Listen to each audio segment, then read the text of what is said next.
সুতরাং ফামান তাবিয়া হুদায়া ফালা খাউফুন আলাইহিম, এই কোরআন যদি মেনে চলো কোনো ভয় নাই।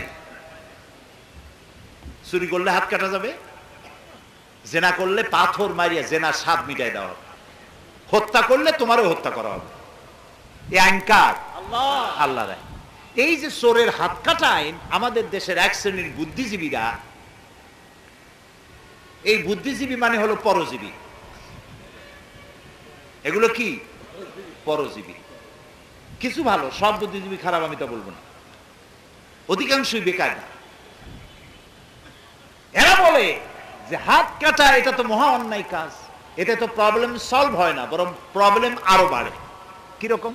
কয় যদি কোনো চোরের হাত কেটে দেওয়া হয় তাহলে সে তো আর আয় উপার্জন, এমনি গরিব মানুষ চুরি করে, তারপর হাত কাটা হয়ে গেল, এখন তো তার বিক্রি করা ছাড়া পথ নাই, এখন ওই ভাঙ্গা কাটা হাতটা নিয়ে কবে লা ইলাহা ইল্লাল্লাহ 10টা পাই দেয়, তে তো আরো সর্বনাশ হইল। এটা একটি বর্বর আইন, বলেন নাউযুবিল্লাহ। অথচ আইনটা কার? আল্লাহ তাআলা। আল্লাহ তাআলা এই আইনটি নাজিল করেছেন ইনসাফের জন্য। এটি কখন?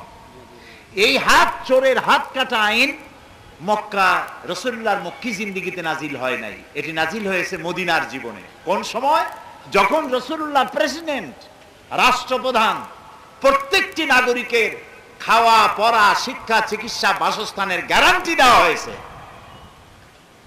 তখন আল্লাহ তাআলা বলছেন আস-সারিকু ওয়াস-সারিকাতু ফাকতাউ আইদিয়াহুমা, এখন যদি কোনো পুরুষ আর নারী চুরি করে তাহলে উভয়ের হাত কেটে দাও। কারণ এখন তো খাওয়ার আছে, পড়ার আছে, চাকরি আছে, বেকার সমস্যা নাই, বৃদ্ধদেরকে বৃদ্ধ ভাতা দেওয়া হয়, বয়স্ক ভাতা দেওয়া হয়, যে মা দুধ খাওয়ায় তার বাচ্চাকে তাকে ভাতা দেওয়া হয়, কাজে এখন চুরি করবে কেন? এখন যদি কেউ চুরি করে তাহলে হাত কাটবা।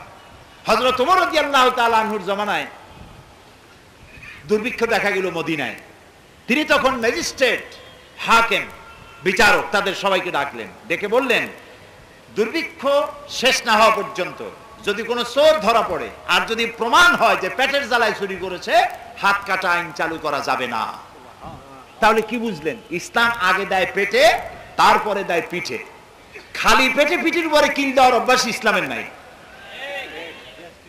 কাজে আজকে যারা বলেন যে হাত কাটা আইন অন্যায়, এই অন্যায় এটা তালচোর, বেলচোর, কচুচোর, সাথীচোর, পকেটমার, জুতাচোর, ওরা কিন্তু কোনোদিন মিছিল করে নাই চোরের হাত কাটা আইন মানি না, মানবো না বলে। এরকম এই কথা আজকে হাত কাটা আইনের বিরুদ্ধে যদি কেউ কথা বলে, কারা বলে? বড় চোরেরা।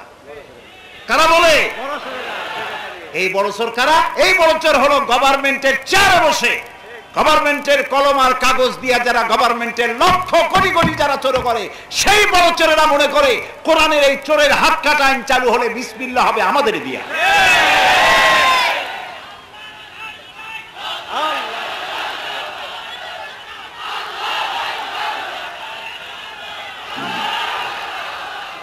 প্রিয় ভাই সব, প্রিয় ভাই সব, সুতরাং ইসলামের পুরা আইনটাই হলো কার? চিল্লায় কোন তো কার? আল্লাহর চাইতে মানুষের কল্যাণকামী বুদ্ধিজীবী ছাতামাতা এইসব হবে নাকি? সুতরাং কোন রাজনীতিবিদ কি কইলো আমার জানার কোনো দরকার নাই। আমার জানার দরকার আমার আল্লাহ কি বলেছেন, আমার জানার দরকার আমার রাসূল কি বলেছেন। প্রিয় ভাই সব, ওয়ামান আমিলা বিহি উজরা, এই কোরআনের আইন মেনে যারা চলবে তাদেরকে পুরস্কৃত করা হবে, দুনিয়ায় তারা শান্তি পাবে। চুরি নাই, ডাকাতি নাই, জেনা নাই, ব্যভিচার নাই। আমরা তো এইরকমের একটা সমাজ চাই যাতে আরাম করে রাত্রে একটু ঘুমাইতে পারি, ঠিক কিনা? আমার দেশের জনগণ অনেক ভালো। আমার দেশের জনগণ কোন গভর্নমেন্টের কাছে বলে না, মেয়ে লোকেরা বলে না যে জামদানি শাড়ি দিতে হবে আমাদেরকে, পুরুষেরা বলে না যে প্রত্যেক দিন আমাদের বাসমতি চাউল দিয়ে ভাত খাওয়াইতে হবে। বলে আমার দেশের জনগণের রিকোয়ারমেন্ট খুবই, ডিমান্ড খুবই কম, মিনিমাম। সেটুকুন কি? মোটা চাইলের ভাত, মোটা কাপড়, আর একটুখানি ঘুমাইতে পারি, চোরের উৎপাত না থাকে, এইটুকুন হলেই সারে। চাঁদাবাজ মাস্তান এই শয়তানগুলোর উৎপাত থেকে বাঁচতে চাই, এইটুক হলেই সারে, ঠিক কিনা? এখন তো অনেকটা সারছে নাকি? সারছে না? আলহামদুলিল্লাহ। এখন আবার বুদ্ধিজীবীরা বলা আরম্ভ করছে তাদের নাকি মানবাধিকার লঙ্ঘন হয়েছে। আরে বেটা, সন্ত্রাসীরা যখন মানুষগুলি জবাই করত তখন তোমার মানবাধিকার কোথায় ছিল? সুতরাং আল্লাহ রাব্বুল আলামিন যে ব্যবস্থা যখন করেন মানুষের কল্যাণের জন্য, দেশ এখন ঠান্ডা আলহামদুলিল্লাহ, সবাই বলে আলহামদুলিল্লাহ, কিন্তু কেউ কেউ বলে ইন্না লিল্লাহ। যাদের ওইগুলো পুঁজি, ওইগুলো না হলে রাজনীতি চলে না, তাদের খুব মুসিবত হয়ে গেছে। যাই হোক প্রিয় ভাই সব, ফামান তাবিয়া হুদায়া ফালা খাউফুন আলাইহিম ওয়া লা হুম ইয়াহজানুন। দুনিয়া শান্তি পাবা এই কোরআন মেনে চলো, এই কোরআনে সব আছে। যারা মনে করে কোরআন একটা তাবিজের কিতাব, তাদের জন্য দুঃখ প্রকাশ করা ছাড়া কিছুই নেই। আমাদের দেশে অনেক কোরআন শরীফ আছে খালি দাগ দেওয়া, দেখছেন না? সূরা নিসা, সূরা ইমরান, সূরা মায়দা, এগুলি তাবিজ। এই তাবিজ ব্যবহার করলে বিয়ে করবা তাড়াতাড়ি, ওই তাবিজ ব্যবহার করলে পেটের অসুখ ভালো হয়ে যাবে। আশ্চর্য কথা, কোরআন সম্পর্কে কি কি নিচু ধারণা। কোরআন শরীফ আসছে আপনার পেটের অসুখ ভালো করার জন্য, কোরআন শরীফ আসছে আপনার মাইয়ে বিয়ে দেওয়ার জন্য, কোরআন এসেছে সার্বিক শান্তি দেওয়ার জন্য। লোকেরা তাবিজ আনতে যায় মৌলভী সাহেবদের কাছে, তাবিজ তাবিজ। এই তাবিজ রাসূলুল্লাহ তাবিজ লেখেন নাই, সাহাবায়ে একজন সাহাবী তাবিজ লেখেন নাই, কোন হাদিস নাই। কাজী তাবিজ দিয়ে ব্যবসা করবেন না, আর এই তাবিজের ব্যবসা যারা করে তাদের কাছেও যাবেন না। অবশ্য রাসূলুল্লাহ ঝাড়ফুঁক করেছেন, হাদিসে আছে। ঝাড়ফুঁক রাসূলুল্লাহ নিজে করেছেন, সাহাবায়ে কেরাম করেছেন। ঝাড়ফুঁক করার জন্য রাসূলুল্লাহর অনুমতি আছে, আর ঝাড়ফুঁক করার জন্যই আল্লাহ রাব্বুল আলামিন কোরআনের শেষ দুটি সূরা মাওয়াজাতাইন, সূরা ফালাক, সূরা নাস নাযিল করেছেন। আর সূরা ফাতিহা তো সূরাতুদ দোয়া বলা হয়। সুতরাং এটা তাবিজের কিতাব নয়, তদবিরের কিতাব নয়। আপনার যা দরকার তিবিয়ানান লিকুল্লি শাই, সব কিছু আল্লাহ তাআলা এর মধ্যে খুলে খুলে বয়ান করে দিয়েছেন। সুবহানাল্লাহ বলেন। প্রিয় ভাই সব, ওয়ালা হুম ইয়াহজানুন। আর এই কোরআন যদি তুমি মানে চলো তাহলে কোনো চিন্তা নাই, চিন্তা থাকবে না। কিসের চিন্তা থাকবে না? চিন্তা থাকবে না খাওয়া, পড়া, শিক্ষা, চিকিৎসা, বাসস্থান। এটি হলো তিরমিজি শরীফের হাদিস। এই পাঁচটি জিনিস হলো মানুষের মৌলিক অধিকার। মানুষের, মুসলমানদের বলা হয় না এখানে, শুধু মানুষের এই পাঁচটি অধিকার তাদেরকে দিতে হবে, ফান্ডামেন্টাল রাইটস। এর গ্যারান্টি সরকার দিতে বাধ্য। তাহলে দুনিয়ায় এই কোরআন মেনে চললে চুরির ভয়, ডাকাতির ভয় থাকবে না। খাওয়া পড়া, শিক্ষা, চিকিৎসা, বাসস্থানের গ্যারান্টি পাওয়া যাবে। আলহামদুলিল্লাহ করেন, সবাই বলেন আলহামদুলিল্লাহ। ইসলামকে ভয় পাওয়ার কোনো কারণ নাই। কেউ কেউ মনে করে ইসলাম, আরে বাপরে সাংঘাতিক ব্যাপার, হাত কাটার গলা কাটা, পাইকারি ধরে কারো হাত কাটবে। সৌদি আরব যারা গেছেন তাদের জিজ্ঞেস করি, চোরের হাত কাটা অবস্থায় হাত কাটা মানুষ চুরির কারণে হাত কাটছে, এরকমের একটা লোকের সাথে আমার দেখা হয়নি।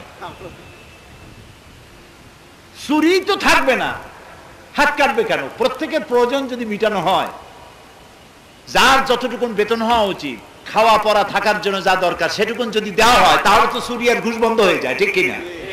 সেটা তারা দিতে সক্ষম হয়েছে, এই জন্য চুরি ডাকাতি সেখানে নাই।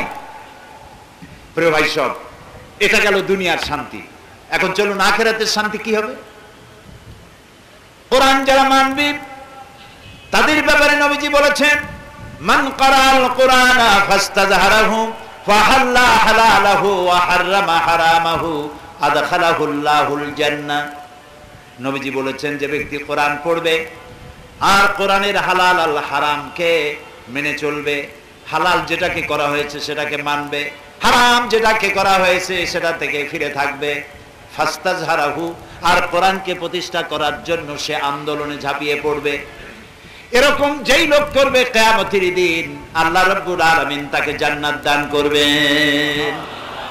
শুধু জান্নাত দিবেন না, বোনাসও দিবেন। সুবহানাল্লাহ বলবেন না? বোনাস দিবেন আল্লাহ তাআলা। বোনাসটা কি? ওয়াশাফাহু ফি আশরাতিন মিন আহলি বাইতিহি কুল্লুহুম ক্বাদ ওয়াজাবাত লাহুন নার।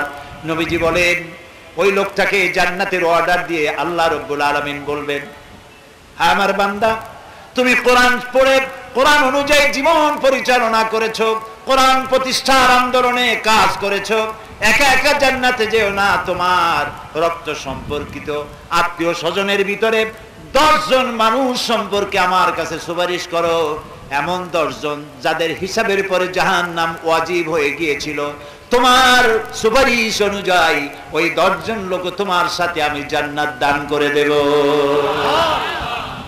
এটা হলো পরকালের নিয়ামত, পরকালে পাওয়ার নিয়ামত। এই কোরআনে কারীম দিয়ে নবী করিম সাল্লাল্লাহু আলাইহি ওয়াসাল্লাম একটি সমাজ প্রতিষ্ঠা করেছিলেন মদিনায়।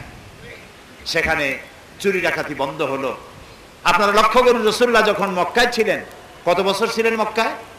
নবুয়তের জীবন কত বছর? 13 বছর। তখন আল্লাহর ঘরের মধ্যে মূর্তি ছিল কয়টা? 360। একটি মূর্তিও তিনি সরাতে পারেন না, একটি মূর্তিও সরাইতে পারেন না। যখন তিনি হিজরত করবেন, আল্লাহ আমিন তারে শেখাই দিলেন, নবীজি পড়েন, রব্বি আদখিলনি মুদখালা সিদকিন ওয়া আখরিজনি মুখরাজা সিদকিন ওয়াজআলনি মিন লাদুনকা সুলতানান নাসীরা। আয় আল্লাহ, সত্যের সাথে আমাকে প্রবেশ করাও, সত্যের সাথে আমাকে বের করো। ওয়াজআলনি মিন লাদুনকা সুলতানান নাসীরা, আর তোমার পক্ষ থেকে আমাকে সুলতানে নাসির দান করো। পৃথিবীর সব মুফাসসির একমত, সুলতানে নাসির শব্দের অর্থ হলো রাষ্ট্রীয় ক্ষমতা। আল্লাহ বলে দিলে, নবী আপনি আমার কাছে রাষ্ট্রীয় ক্ষমতা চান। সুবহানাল্লাহ বলেন, রাষ্ট্রীয় ক্ষমতা আমার কাছে চান। কারণ কোরআন দিয়ে রাষ্ট্র ক্ষমতা হাতে না পাইলে কোরআন সে কাজ করতে পারে না। কোরআন তার রং দেখাতে পারে যদি রাষ্ট্রীয় ক্ষমতা হাতে পায়। সুবহানাল্লাহ। কোরআন আর রাষ্ট্র দুটো এক হতে হবে।